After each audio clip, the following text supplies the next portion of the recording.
सिमबो खुलुमनाय जासिबाय दिनैहाय जोंहा गोथार बिश्वकर्मा फुजा लोगोसेयैनो भारतनि गाहाय मन्त्रि मानव गेदेर नरेन्द्र मदिनि 74थि जोनोम सान बेजों लोब्बा लाखिनानै सारा भारत नाङै दिनैहाय जे प्रधान मन्त्रि जे आवास योजना जे PMAY जि न' बे मोनग्राफोरनि दिनैहाय मोनसे लुफुंनाय बे लुफुंनायखौ बेखेवनानै होनायनि मोनसे दिनै सानथि खालामदों आरो बे सानथि खालामनायाव आङो सिलेचिरां डेभेलपमेन्ट ब्लकनिफ्राय आंखौ नैबे खुंग्रिं BCDC नि सिङाव जेसेबां न' लुफुंजाबाय बेखौ बेखेवनानै होनो थाखाय आंखौ बिथांमोना बिथोन हरनाय लेखा आं बाहाय फैनानै दिनैहाय जोंनि नैबे खुंग्रिं BCDC नि सिङाव थानाय जोंहा 131 न'खौ दिनैहाय जोङो बेखेवनानै होबाय आरो बे बेखेवनानै होनायखौ होनानै आं जोबोद गोजोननाय मोनदों आरो आं बेखौनो खावलायनो लुबैदों जोंहा 14 नं चिरां दुवार समष्टिनि सिङाव 4500निफ्राय 5000सिम जोंहा कासा हाउस आरो आवास प्लास बेखौ मोननो हादोंमोन गासै 9था BCDCआव आरो जोङो दिनैहाय आरो गोदानै 600निफ्राय 700 बेबादि गोदानै जोंहा न' मोननायनि थाखाय दिनै सेंसन लेटार बा मेसेज राननायनिबो जोंहा हाबाफारि दङ आं आसा खालामगोन जे जायफ्रा दिनै बे न'खौ मोनबाय बिथांमोना लुफुंनानै लानो हाबाय बेनि थाखाय आङो बिथांमोननिसिम आङो रोजा रोजा साबायखर जासिगोन आरो नैबे न' होगिरि जोंहा भारतनि गाहाय मन्त्रि नरेन्द्र मदि बिथांनोबो आङो साबायखर जासिगोन आसामनि गिबि मन्त्रि डक्टर हेमन्त बिश्व शर्मा बिथांनोबो आङो साबायखर जासिगोन लोगोसेयैनो जोंनि BTRनि गाहाय मावफुं सोद्रोमा मानव गेदेर प्रमद बर' बिथांनोबो आं साबायखर जासिगोन आरो बिथांमोननि गोख्रों नोजोर लाखिनाय बिथांमोननि अननायावनो दिनै गोरिब गुन्द्राफ्रा दिनै बेबादि न' मोननानै मोनसे मोजां न' लुफुंनानै होनायाव बिथांमोना निस्सय जोंनो रोजा रोजा साबायखर जासिदों आं आसा खालामो आरो फैबाय थानाय समाव जोङो निस्सय जोंनि गोबां जायफ्रा दिनै न' मोननायनि राहा गैयामोन बिथांमोनहाबो न' मोनबावगोन आरो न' होनायनि बेबस्थाया निस्सय जागोन आं बेखौ मिजिं खालामो जों माब्लाबा मोगा-मोगि जानो गोनां जायो जे सोरबा सोरबा रायजोफ्रा सारा भारत नाङै गोबां बेबादि न' जानायखाय आरो जोंहा गुबुन गुबुन जायगानि थासारिफ्रा आलादा आलादा जानायखाय दिनैहाय नांगौ समाव थि समाव थिखानाय सम मथे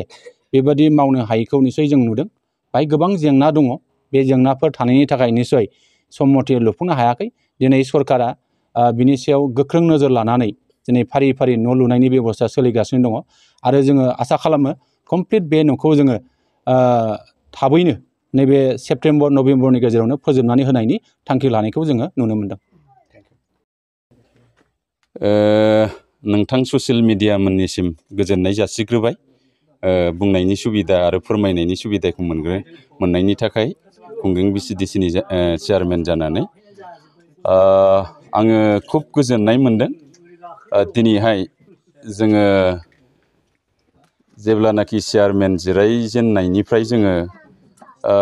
900 बेनि खाथियाव जोङो PMAY पाब्लिकफोरनो बेनिफिसारिफोरनो होनो हाबाय बेनि गेजेराव जोंहा नै दिनैहाय गृह प्रवेश डे सेलिब्रेसन जोंहा नरेन्द्र मदि साहाब गावनि जोनोम सानाव फालिनो थिनदों बे हिसाबै जोङो मोननै एजेन्डा दं बेवहाय बेयो जाहैबाय जायफ्रा आवास प्लासआव न'खौ मोननानै लुफुंनो हाबाय बेखौ बेखेवनानै होनांगौ आरो आवास प्लासआवनो जोंहा बाखि थाबावनाय बे बेनिफिसारिफोरनो दिनै सेंसन लेटारखौ दा एसे उनाव 12 बाजिसेयाव जोङो राननानै होगोन आंबो गोजोननाय जासिदों दिनैहाय सारमोननो जोंहा नरेन्द्र मदि आथिखालनि भारत सरकारनि PM आरो आसामनि जोंहा डक्टर हेमन्त बिश्व शर्मा सार आरो आथिखालनि BTRनि चिफ प्रमद बर' सारमोननि दैदेननायाव जोङो जथेस्थ' न' गैजायै बेनिफिसारिफोरनो अहर अहर गामियाव बिदिनो 20 खान 30 खान बेखिनि न'खौ मोननो हाबाय बिनि थाखाय जोंबो खामानि मावनो मोननानै जोबोद गोजोननाय मोनदों जिहेथु गैयै न' गैजायैफोराबो दिनैहाय गंफा गंफा न' लुफुंनानै लानो हादों बिनि थाखाय आं बेनिफिसारिफोरनिसिमबो आङो गोजोननाय जासिगोन आरो जोंनि भारतनि आरो आसामनि आरो BTRनि जोंहा चिफ सारमोननिसिमबो PM सारमोननिसिमबो आङो गोजोननाय जासिगोन दिनै नोंथांनि नैबे बिसिनि आन्दाराव दिनै जोंहा टारगेट दंखायो 119 जन बेखौ जों बेखेवनानै होगोन। जायफोर बिथांमोना लुफुंनो हायाखै बेफोरखौ लुफुंनानै होनो नोंथाङा मा खावलायनो सानो? जोंनावथ' इसिबां मानि लुफुङै बेबायदि गैया, माने बांद्राय कारापसन बेबायदि गैया आरो जायफ्रा माने मोनदों बिसोरो माने 95%सोआ आवगायनानै थादों आरोखि जोंनिया। जोंनाव बेनोल' माने मिस्ट्रिफोर गैजायैनि थाखाय जोंहा एसे उसुबिदा जायो, लुनायाव लेट जायो। जेरैबायदि सरकारनि 3 मान्थनि गेजेराव जों लुफुंनानै होनांगौआव जोङो 5-6 दान बेबायदि जोंनि थाखाय नां